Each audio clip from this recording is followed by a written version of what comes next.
Hello friends, आपल्या सर्वांची आवडती मालिका तुझ्या सोबतीने या मालिकेच्या आजच्या शनिवार 16 मेच्या एपिसोडमध्ये एकानंतर एक जबरदस्त ट्विस्ट आले आहेत. फ्रेंड्स, आजचा एपिसोड खरंच खूप भारी होता. मल्हार हा नुपूरसाठी सगळं काही करायला तयार आहे. नुपूरला मनवण्यासाठी त्याने आपलं घर सोडलंय. तो लग्नाच्या मंडपापासून जो बाहेर निघालाय तो पुन्हा घरी गेलाच नाहीये आणि जोपर्यंत नुपूरला घेणार नाही तोपर्यंत घरी जाणार नाही असं त्याने ठरवलं आहे. आणि इकडे तायडीने आपला खूपच घाणेरडा प्लॅन बनवला आहे. तायडीने चक्क मल्हारला हळूहळू व्यसनांच्या आहारी घालायचं, त्याला सगळी व्यसनं लावायची आणि तो हतबल झाल्यानंतर त्याच्याकडून सगळी प्रॉपर्टी स्वतःच्या नावावर करून घ्यायची असा प्लॅन तिने बनवला आहे. मग हे सगळं नेमकं घडलं तरी कसं हे जाणून घेण्यासाठी हा व्हिडिओ शेवटपर्यंत नक्की पहा. फ्रेंड्स, आजच्या एपिसोडच्या सुरुवातीलाच नुपूर तिच्या घरी परत येते. आरशात स्वतःला पाहते आणि त्याच वेळेस तिला स्वतःच्या गळ्यातील मंगळसूत्र दिसतं. नुपूरला आठवतं, हे मंगळसूत्र आज लग्नात मल्हारने माझ्या गळ्यात घातलं होतं. नुपूर या मंगळसूत्राला स्पर्श करते आणि म्हणते, हे मल्हार खानविलकरच्या नावाचं मंगळसूत्र आहे. आणि हे मंगळसूत्र पाहून नुपूरला खूप वाईट वाटतं. इकडे मल्हार हा जिथे वाट दिसेल तेथे चालत जात असतो. काय करावं, कोठे जावं हे त्याला काहीच कळत नसतं. मल्हार हा एके ठिकाणी पोहोचतो तर तेथे काही माणसं देवी आईची आरती करत असतात आणि मल्हारसुद्धा हात जोडून तेथे उभं राहतो, देवी आईला नमस्कार करतो, प्रार्थना करतो. आणि इकडे नुपूर हे मंगळसूत्र पाहून खूप दुःखी होते आणि ढसाढसा रडू लागते आणि विचारते, का मल्हार सर, का? एकाच दिवसात माझ्या आयुष्यातला सर्वात सुंदर क्षण आणि त्याच दिवशी माझ्या आयुष्यातला सर्वात दुःखद क्षण तुम्ही मला का दाखवला? का माझ्याबरोबर असं केलं? का फसवलत मला? का असं वागलात? असं म्हणून नुपूर ढसाढसा रडू लागते. तिला खूप वाईट वाटतं, खूप दुःख झालेलं असतं, पण तिच्या या प्रश्नांचं उत्तर देणारं कुणीही नसतं. तर इकडे मल्हार हात जोडून देवी आईसमोर उभा असतो आणि आरती संपते. सगळी माणसं देवी आईची आरती करून प्रसाद घेऊन तेथून निघून जातात आणि मग मल्हार हा देवी आई समोर येतो आणि तेथेच हतबल होऊन उभा राहतो. मल्हारला आठवतं, नुपूर काय म्हणाली होती, सर तुम्ही माझ्या मागे यायचं नाही, नाहीतर तुम्हाला माझं मेलेलं तोंड दिसेल. हे सगळं आठवून मल्हारसुद्धा रडू लागतो, गुडघ्यावर बसतो, देवी आईसमोर हात जोडतो. त्याची अवस्थासुद्धा खूप बिकट असते. फ्रेंड्स, खरंच नुपूर आणि मल्हारची अवस्था पाहून तुमच्याही डोळ्यात पाणी येईल यात शंका नाही. या दोघांबरोबर हे काय घडलंय ना ते कळायलाच मार्ग नाही आहे.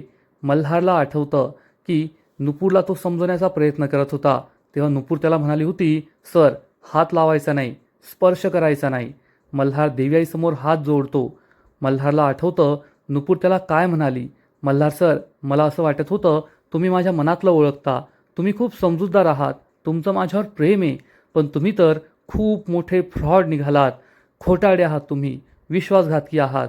मग मल्हारला आठवतं की नुपूरने तिची आणि मल्हारची गाठ जाळून टाकली होती आणि म्हणाली होती, सर येथे जे काही झालं ना ते लग्न नाही आहे, तर ती एक फसवणूक आहे, फसवणूक. आणि मग नुपूर तेथून निघून गेली होती.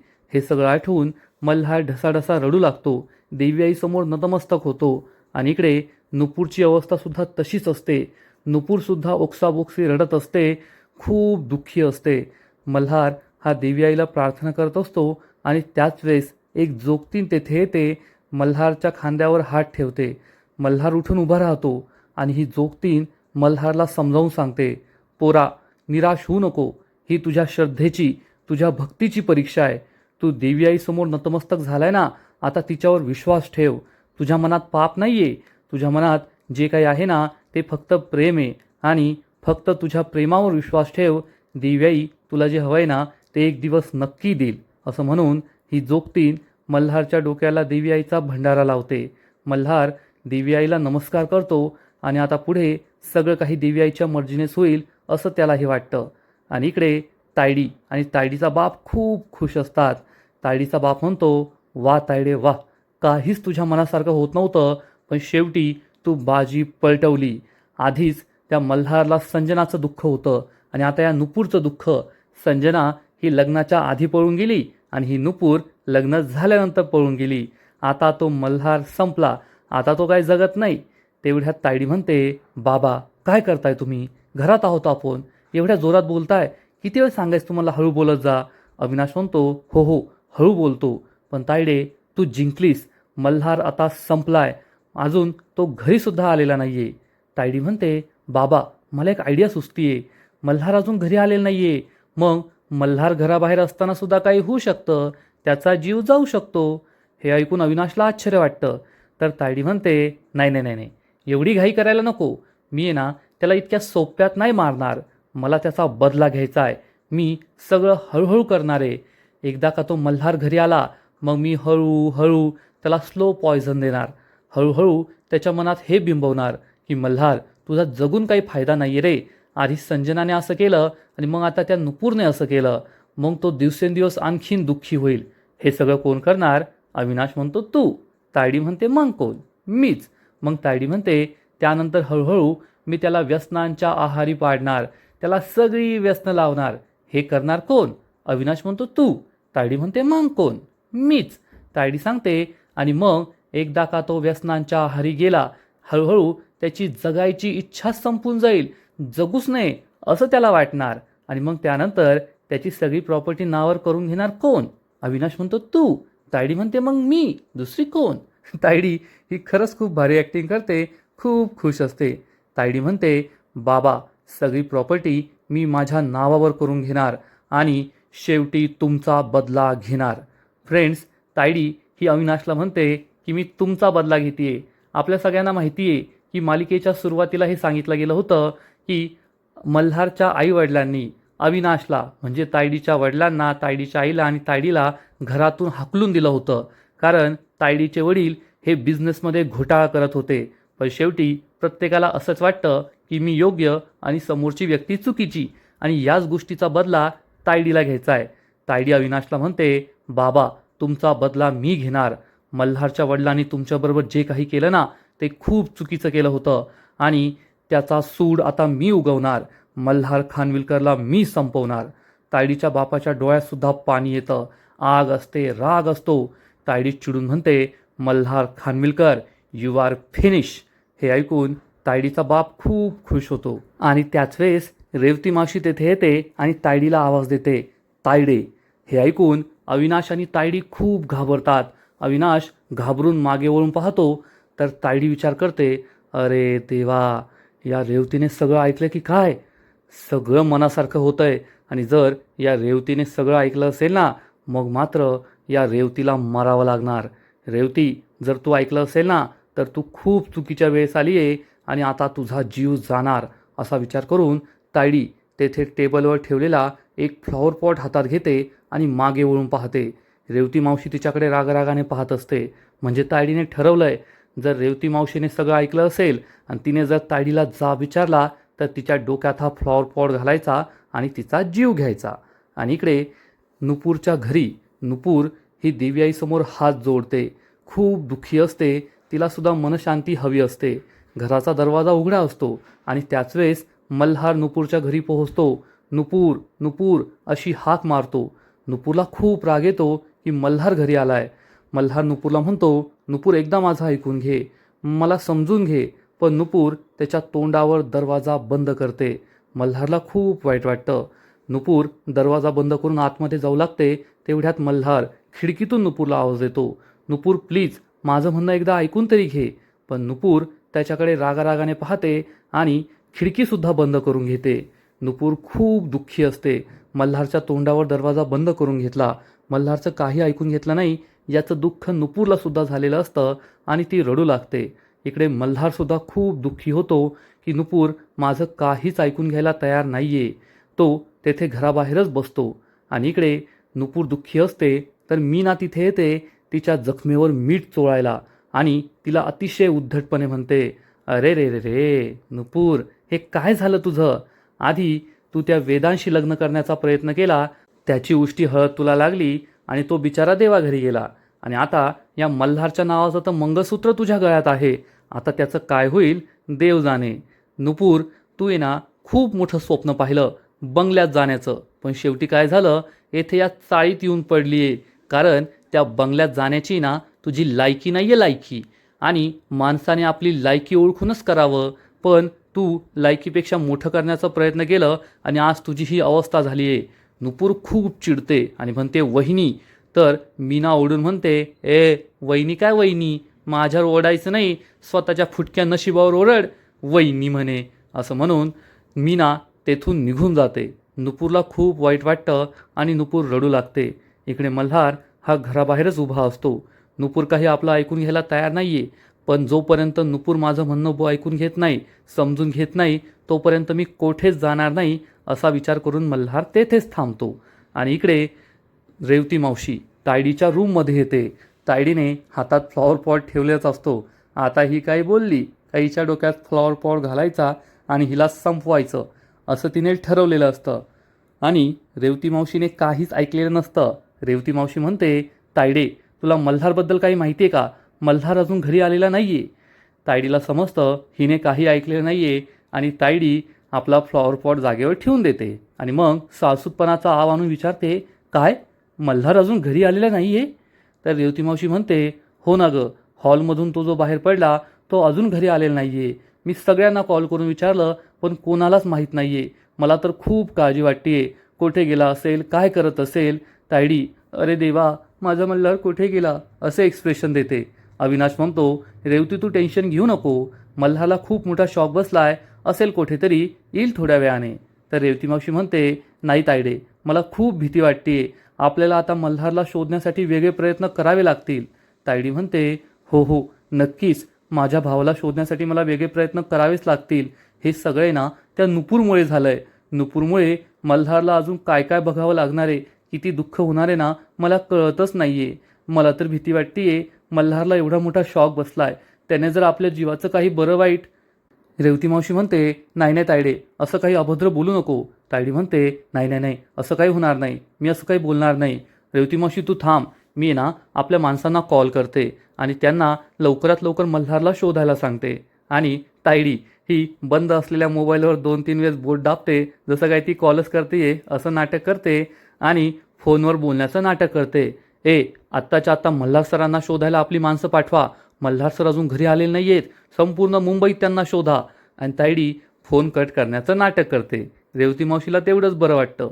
तेवढ्यात जिया तेथे येते आणि सगळ्यांना सांगते, मी आत्ताच दीपला कॉल केला होता. दीपने सांगितलंय की आशा आईंना हॉस्पिटलमध्ये ॲडमिट केलं आहे आणि मल्हार ब्रो त्यांना तेथे भेटायला गेला होता. हे ऐकून सगळ्यांनाच आश्चर्य वाटतं. तेव्हा रेवती मावशी विचारते, आशाताईंना हॉस्पिटलमध्ये ॲडमिट केलं आहे, काय झालं आहे त्यांना? जिया सांगते, त्यांनासुद्धा या सगळ्या प्रकरणाचा खूप त्रास झाला आहे, म्हणून त्यांना हॉस्पिटलमध्ये ॲडमिट केलं होतं. आणि आता ब्रो तेथे नाही आहे, तो खूप वेळ आधीच तेथून निघाला आहे. आत्तापर्यंत घरी यायला हवा होता, का आला नाही आहे काय माहीत, कोठे गेला आहे? रेवती मावशीला खूप टेन्शन येतं. तर तायडी ही पुन्हा एकदा नुपूरलाच दोष देते. या नुपूरमुळे सगळं होतं आहे, या नुपूरमुळे अजून आपल्या सगळ्यांना किती त्रास सहन करावा लागणार आहे ना, मला कळतच नाही आहे. मला तर मल्हारची खूप काळजी वाटते. अविनाश खुश होतो तर जिया मात्र चिडते की ही तायडी पुन्हा एकदा नुपूरलाच दोष देते. आणि रेवती मावशी काही अक्कल नाही आहे तिला. रेवती मावशी म्हणते, हो हे सगळं त्या नुपूरमुळे होतंय आणि जर माझ्या मल्हारला काही झालं ना तर नुपूरला मी सोडणार नाही, एवढं लक्षात ठेवायला पाहिजे तिने.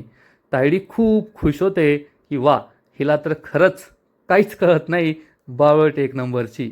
आणि इकडे नुपूर ही तिच्या रूममध्ये झोपलेली असते, पण तिच्या डोळ्याला डोळा काही लागत नाही. नुपूरला आठवतं की मी मल्हार सरांबरोबर बॉस आणि एम्प्लॉईचं नातं मोडून मैत्री केली होती. मल्हार सरसुद्धा मला बेस्ट फ्रेंड म्हणाले होते आणि त्याच मल्हार सरांनी माझ्याबरोबर काय केलं हे आठवून नुपूर दुःखी होते. नुपूरला तिच्या लग्नातलं संगीत आठवतं की दोघांनी किती छान रोमॅन्टिक डान्स केला होता. हे सगळं आठवून नुपूर खूप दुःखी होते. मग मल्हार सरांनी माझं लग्न झालं होतं. मल्हार सरांनी मला सप्तपदीच्या वेळेस किती वचनं दिली होती. ही सगळी वचनं त्यांनी एकाच दिवसात मोडली. हे सगळं आठवून नुपूर खूप दुःखी होते, रडू लागते. नुपूरला आठवतं की मल्हार सरांनी मला किती वचनं दिली होती. त्यांनी माझी सगळी अधुरी राहिली स्वप्न पूर्ण केली होती, ती सुद्धा खोटी होती, ते सगळं खोटं होतं. हे आठवून नुपूरला वाईट वाटतं. नुपूर रडत असते. तेवढ्यात तिला आठवतं की मल्हार सर तर बाहेर होते आणि नुपूर आपल्या घराची खिडकी उघडून पाहते आणि तिला दिसतं की मल्हार तिच्या घराबाहेरच बसलाय. मल्हारला या अवस्थेत पाहून नुपूरला खूप वाईट वाटतं. नुपूर विचार करते, मल्हार सर येथेच आहेत, काय करावं? ते तर जायला तयारच नाही आहेत. मल्हार मात्र बाहेर बसलेला असतो. त्याने ठरवलेलं असतं की जोपर्यंत नुपूर त्याला माफ करणार नाही तोपर्यंत तो येथून जाणार नाही. नुपूर ही क्षणभर काहीतरी विचार करते आणि घराचा दरवाजा उघडते. मल्हारला दिसतं की नुपूरने दरवाजा उघडलाय, पण ती आपल्याशी काही बोलणार नाहीये हे मल्हारला समजतं. मल्हार तसाच बसून राहतो. नुपूर घराचा दरवाजा लावून घेते जेणेकरून घरातील कोणाला काही समजणार नाही आणि मग ती मल्हारच्या जवळ येते. मल्हार नुपूरला पाहून उठून उभा राहतो आणि म्हणतो, नुपूर. तर नुपूर त्याला ठणकावून सांगते, सर एकही शब्द नाही, एकही शब्द बोलू नका, कारण मी तुमचं काहीच ऐकून घेणार नाहीये. मल्हार म्हणतो, नुपूर मला थोडा वेळ दे, मी तुला सगळं एक्सप्लेन करतो, तुझे सगळे गैरसमज दूर करतो.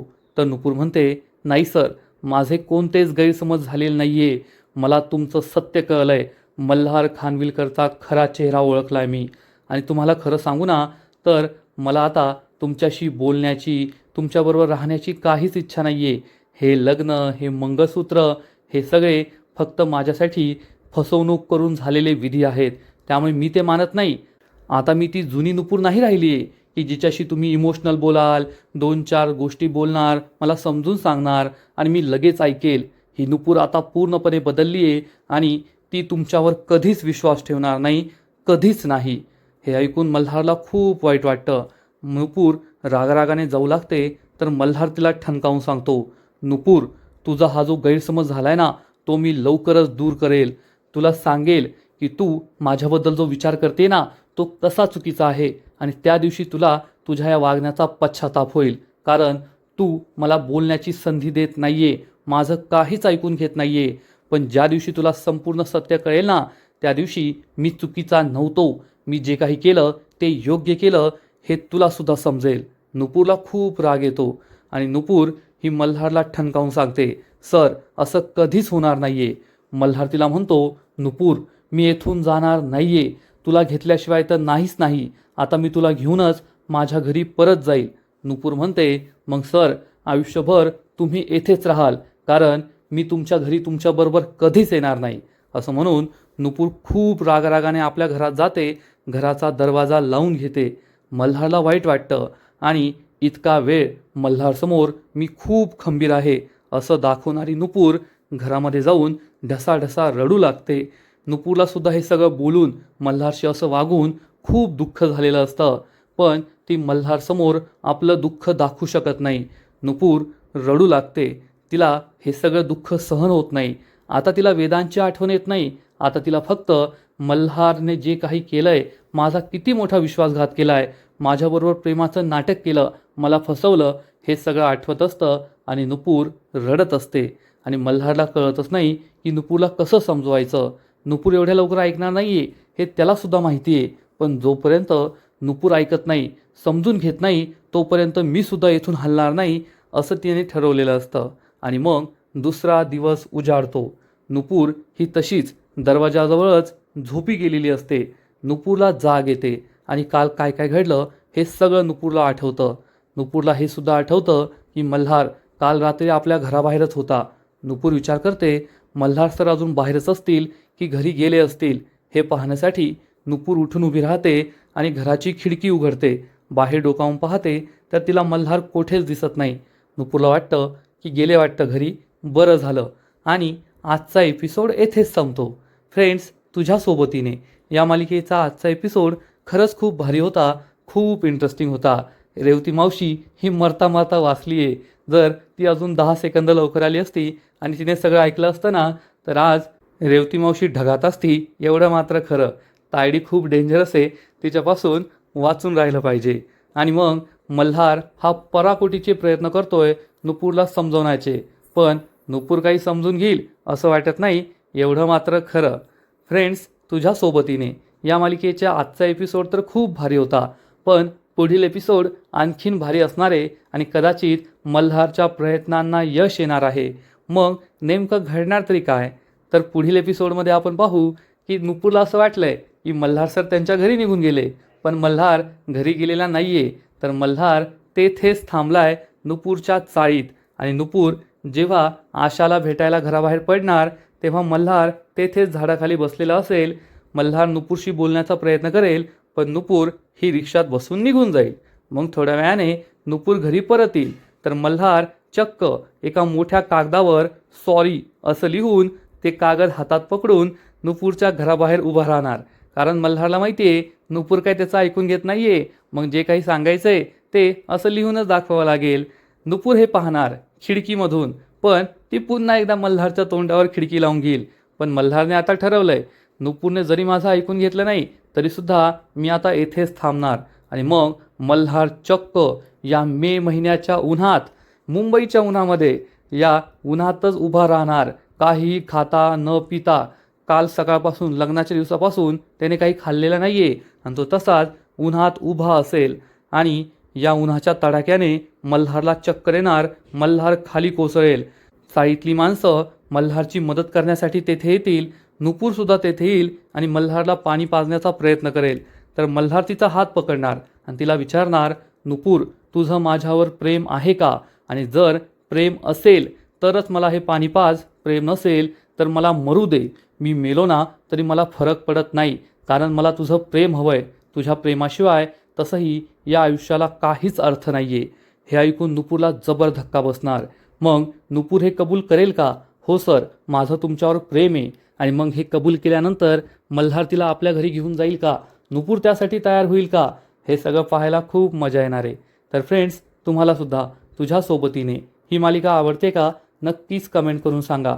आणि या मालिकेचे असेच नवीन नवीन एपिसोड, नवीन नवीन अपडेट सर्वात आधी पाहण्यासाठी व्हिडिओला लाईक करा, शेअर करा, चॅनलला सबस्क्राईब करून बेल आयकॉनवर क्लिक करा. म्हणजे या मालिकेचे नवीन नवीन एपिसोड तुम्हाला सर्वात आधी पाहायला मिळतील. खूप खूप खूप धन्यवाद.